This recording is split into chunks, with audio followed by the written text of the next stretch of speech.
Bonjour, la paracha qu'on lira Be'ezrat Hashem ce Shabbat, parashat Metzora. La haftara qu'on lira Be'ezrat Hashem, ce sera la haftara de Metzora et pas de Tazria, parce que les parachiotes ils sont mechoubarot, ils sont attachés. Tazria, Metzora. Et chaque fois quand les parachiotes ils sont attachés, on lira la deuxième haftara de la deuxième paracha. Entre parenthèses, il faut savoir que la haftara de Tazria, nous on va parler de Metzora. Mais la haftara de Tazria, c'est une haftara qu'on la lit moyennement une fois tous les 21 années. Les gens ils font pas attention. À peu près 20 ans, 21 années, on lira. La dernière fois qu'on a lu la haftara de parashat Tazria, c'était Taf Shin Samer Gimel. Il y a à peu près 10 ans. La prochaine fois qu'on le lira, c'est Taf Shin Ain Hei, je crois. C'est-à-dire que c'est à peu près dans 11 ans à peu près. C'est-à-dire que c'est une haftara qui est très rare. Pourquoi? Parce que des fois ça peut tomber Shabbat Agadol, des fois Shabbat Pesach, des fois ça peut tomber, Shabbat Achodesh, Shabbat Agadol, ou des fois Tazria Metzora attaché. Alors c'est rare de lire cette haftara. On continue. Dans la haftara de ce Shabbat Be'ezrat Hashem, on va lire là-bas l'histoire de Naaman, Sar Tzva, Melech Haram. Il y a un général à l'armée de Aram. Aram, c'est le nom de roi de la Syrie. Que c'est marqué Aya ish gadol ifne Adonav venasa panim. Aya gibor chayil metzora, que c'était quelqu'un d'important, un grand soldat. Et on parle de lui en louange, et à la fin on finit, on le casse, comme on dit. Metzora, il était lépreux. Pourquoi on parle de lui autant de louanges au début des passuks et à la fin on le casse en disant qu'il avait de la lèpre? D'abord il faut comprendre pourquoi il a eu la lèpre. Pourquoi Naaman il a eu la lèpre? C'est connu que la lèpre, c'est une maladie qui n'a pas de remède. Et quand même, dans le monde entier, les gens ils savaient qu'en Israël, il y a un remède pour cette maladie. Naaman il entend qu'en Israël, il y a un remède de cette maladie-là. Alors lui, il décide d'aller en Israël. Comment Naaman il savait? Il faut savoir que le roi de la Syrie, il a fait la guerre contre Israël. Ils ont tué le roi d'Israël, le papa de Yoram.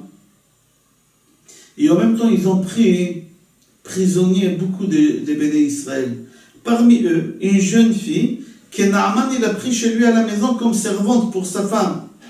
Et cette fille-là, elle a dit à sa patronne, dites à votre mari qu'il y a en Israël quelqu'un qui peut le guérir de sa maladie. Il y a un prophète qu'il aille là-bas en Israël.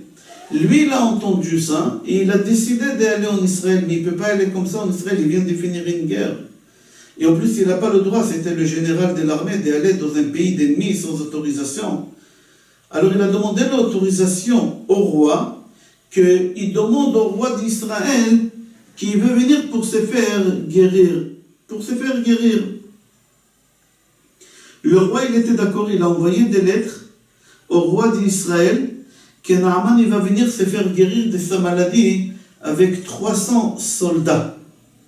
Ces lettres-là arrivent en Israël, le roi d'Israël, il reçoit cette lettre-là, Yoram ben Achav, il a peur, il a très très peur, il dit c'est impossible, c'est un coup qu'il est en train de me faire là.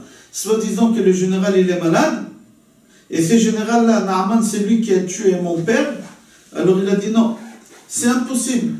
Il a dit en plus, je sais que cette maladie-là, elle n'a pas de remède. Qui sait dire ça, il y a quelqu'un qui va le guérir? Personne ne peut le guérir. Alors qu'est-ce qu'il a fait? ויהי כקרוא מלך ישראל את הספר ויקרא בגדיו ויאמר האלוקים אני להעמיד ולהחיות כי זה שולח אליי לאסף איש מצערתו כי אך דעונה יראו כי מתענהו לי. Il a dit qu'est-ce que ça veut dire ça? Le roi de Syrie m'envoie ici quelqu'un pour le guérir. Pourquoi? Moi je suis docteur, moi. On a quoi ici en Israël pour guérir des gens de cette maladie? C'est impossible. Mit'anehu li. Il veut faire ici quelque chose pour m'attaquer. Il est en train de il préparait une guerre. Et il a commencé à déchirer ses habits et à pleurer. Elisha, le prophète, il a entendu ça, que le roi, il a déchiré ses habits. Tout de suite, il a envoyé quelqu'un pour dire au roi, Lama kara'ata begadecha, yavona elai v'yida'a ki yesh navi bi-Israël. Il a dit, pourquoi tu déchires tes habits? On a un prophète ici en Israël, je suis capable. Qui vient, tu vas voir comment je vais le guérir de sa maladie. Yoram, il entend ça et ça le tranquillise. En réalité, on dit que Yoram, il savait que lui, il peut guérir. Mais seulement, comme il a fait trop d'idolâtrie, il n'a pas osé aller voir le prophète pour lui demander de guérir Naaman. Il n'a pas osé. Ok, Naaman arrive en Israël. Elisha, le prophète, ne sort pas pour l'accueillir. Ne sort pas pour l'accueillir. Qu'est-ce qu'il fait? Il envoie son élève Gehazi, son serviteur Gehazi.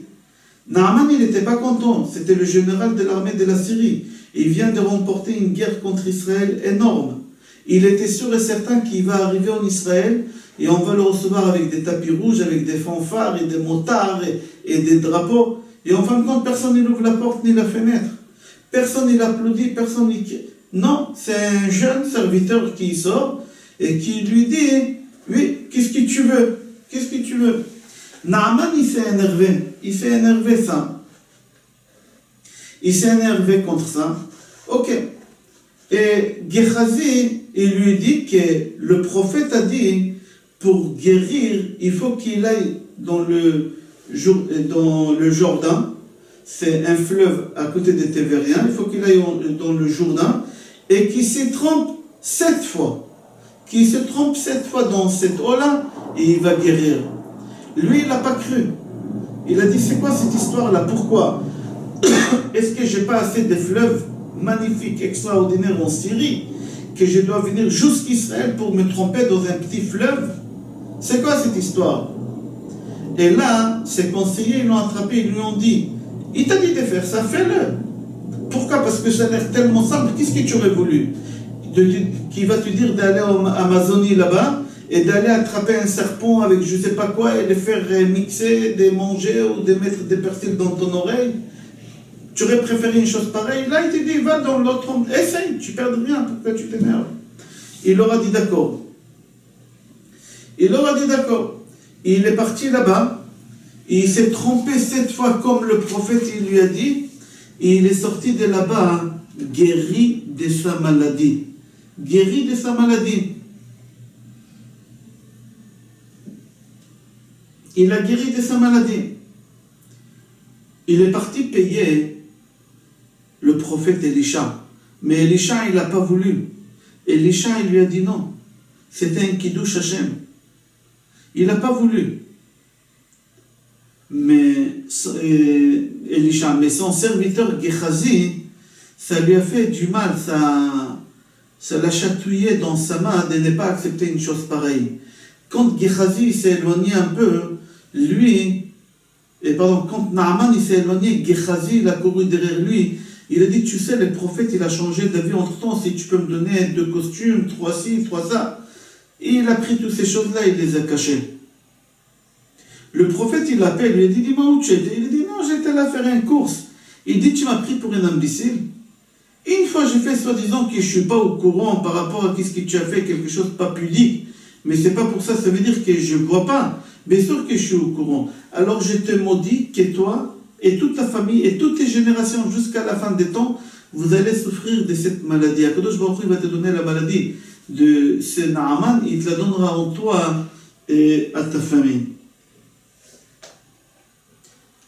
Il y a une question qu'elle se pose par rapport à notre Haftara. J'ai dit au début du cours qu'on parle de louange sur Naaman le général, qu'il est fort, qu'il est ci, qu'il est ça, et à la fin on le casse en disant Metzora, qu'il a la lèpre. Quelqu'un qui est lépreux, c'est un défaut, il y a quelque chose pas bien. Pourquoi on parle de lui tellement bien et à la fin on le casse? La Gemara elle répond tout simplement qu'au moment qu'ils ont fait la guerre, Israël avec les Syriens, le roi d'Israël, Achav, il s'est déguisé. Il est rentré avec tous les soldats. Mais les Syriens, ils savaient qu'Achav, il est déguisé et qu'on aura du mal à le repérer, mais ils ont suivi tous les gens bizarres. Ils ont suivi tous les gens bizarres. Achav, il s'est promené avec les soldats Et par hasard, il y a un petit soldat, un truffe, je crois, on les appelle. C'est un débutant qui, par hasard, il a eu une balle perdue. Il avait l'arc, et le flèche, il est parti, sans faire exprès, il n'a pas visé tout seul. Et ce flèche, il a pénétré dans le cœur du roi d'Israël, Achav, qui était déguisé, et il l'a tué. Et c'est pour cela, parce qu'il a tué le roi d'Israël, même qu'il n'a pas fait exprès, on lui a monté des grades, et des grades, et des grades, jusqu'à qu'il est devenu général. La Gemara dit, il était bête, il était simple.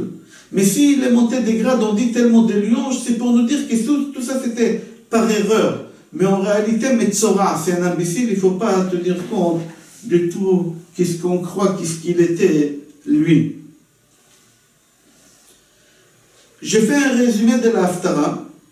On voit qu'un goy, il vient demander au prophète de le faire guérir. Comment c'est possible qu'un goy, il peut demander à se faire guérir par un prophète?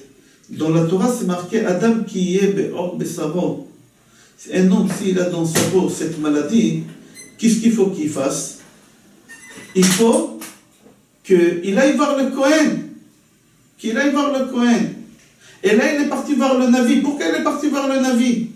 On va répondre sur le cours numéro 3, Be'ezrat Hashem. Je vous souhaite bracha ve'atzlacha, Shabbat Shalom et Kol Tov.